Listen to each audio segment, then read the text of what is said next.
Hello class, I hope your day is going well so far. Today we're going to learn about the rock cycle and different types of rocks and how you can identify them. We're going to start off with some questions for the class. Have any of you ever taken a cool rock home with you? Have you ever skipped rocks on water? Or maybe you even have a rock collection. Have you ever wondered why that cool rock that you took home is that color, texture, or shape, and what made it? Well, today we might learn about some of those things.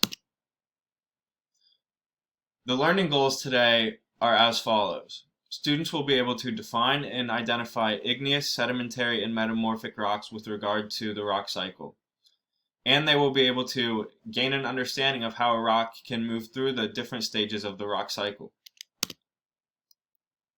I would be watching a video, but for the sake of time, because of how the restriction of time is on the app I'm using to screen record, and for the lesson, for the project, I won't be showing it, but I think it's a good video. It talks about the transportation of rocks, how they're formed, and how you can identify them, and I think it's a good introduction to class because it's not very long. Have you ever wondered? The rock cycle is involved with the different layers of the earth. The earth's mantle, crust, and surface of the earth can be thought of as a giant recycling machine. Rocks are neither created nor destroyed through the rock cycle, but redistributed and transformed from one rock type to another. In this diagram, you can see the 5 layers of the earth being the crust, the upper mantle, lower mantle, outer core, and inner core. The crust is where you probably found that cool rock that you might have taken home. The rock cycle is a sequence of events involving the formation, alteration, destruction, and reformation of rocks as a result of natural processes. This process is a very long and gradual one. The main powers behind the rock cycle are solar energy, gravity, and radioactive heating. Because of this, the rock cycle will be self-sustaining and last for thousands of millions of years, and has been around for thousands of millions of years already.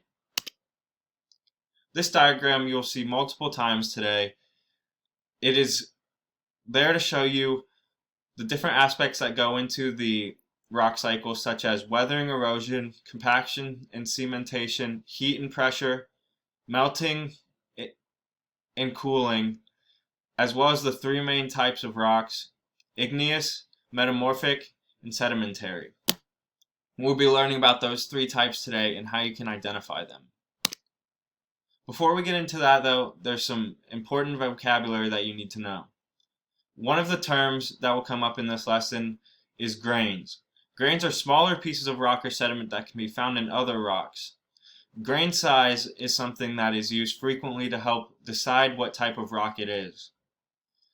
You can see in these pictures below the different sizes of grains that you may find in rocks, from smallest to largest.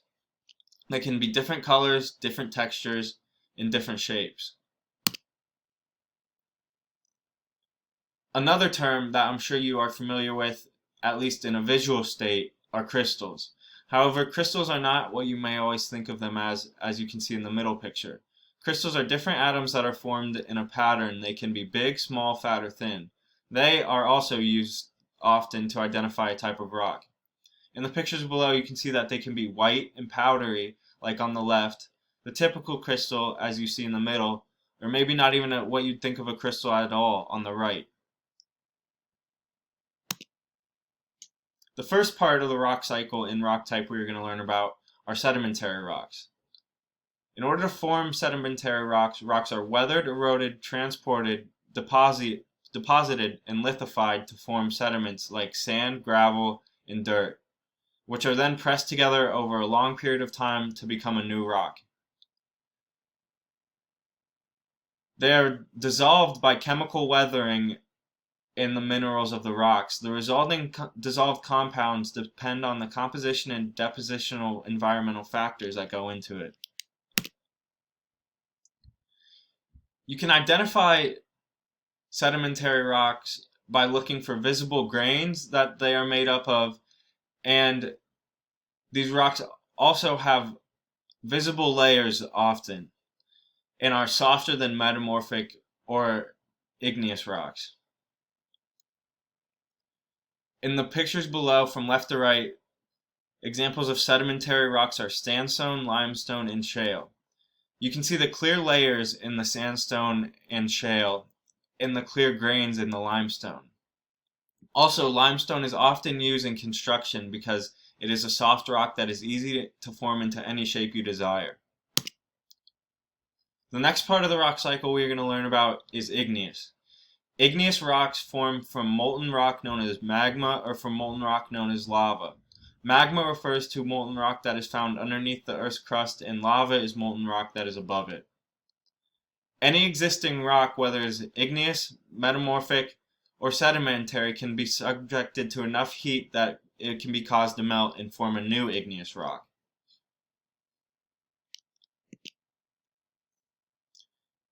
Igneous rocks can be identified by different factors. Rock from lava cool very fast and can either be very light and airy, or they can be glassy, while rocks from magma are oftentimes very hard and have more colors. From left to right, examples of igneous rocks include basalt, granite, or obsidian. Granite, the middle rock, might be what your countertop at home is made of, while the glassy obsidian on the right you may be able to find near a railroad track. The next part of the rock cycle is metamorphic rocks. Metamorphic rocks are formed from pressure, heat, and fluids causing pre-existing rocks or sediments to become metamorphic rocks. If any type of rock is exposed to sufficient heat and or pressure, it can be transformed into a metamorphic rock. The process of metamorphism does not melt the rocks, but instead transforms them into denser, more compact rocks.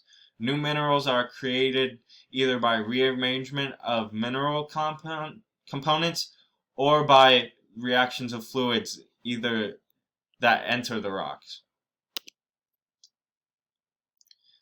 How to identify metamorphic rocks? One way to tell if a rock sample is metamorphic is to see if the crystals within it are arranged in bands. That is called a foliated rock. In non-metamorphic rocks, the crystals will appear in a random formation because of the specific conditions that are required to make metamorphic rocks. They are rarer than both sedimentary or igneous rocks. The examples below from left to right of metamorphic rock include phyllite, gneiss, and slate. You can see the clear layers of crystallization and foliation on all three of these rocks. The slate rock, when it goes under pressure, comes from shale, a rock that was seen earlier in this lesson.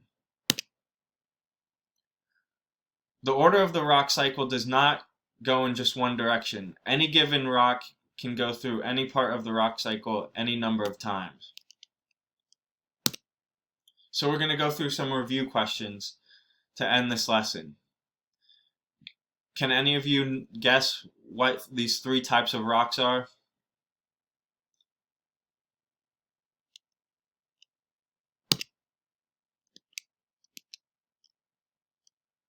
If you guessed the first one was igneous, you would be correct. You can tell it's igneous because of the big porous holes in it and its light appearance. The middle rock is sedimentary, as you can see by the large grains that are very visible. The third rock is metamorphic. You can tell by the foliation layers and patterns in it. What were the two vocab words that you need to know that are important parts of the rock identification process? The answer to that is crystals and grains.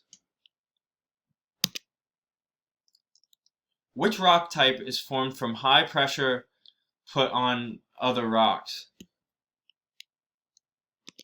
If you said metamorphic to that, you are correct. True or false? The rock cycle order is igneous, sedimentary, and then metamorphic. That is false. The rock cycle can go in any order. And that is the end of class.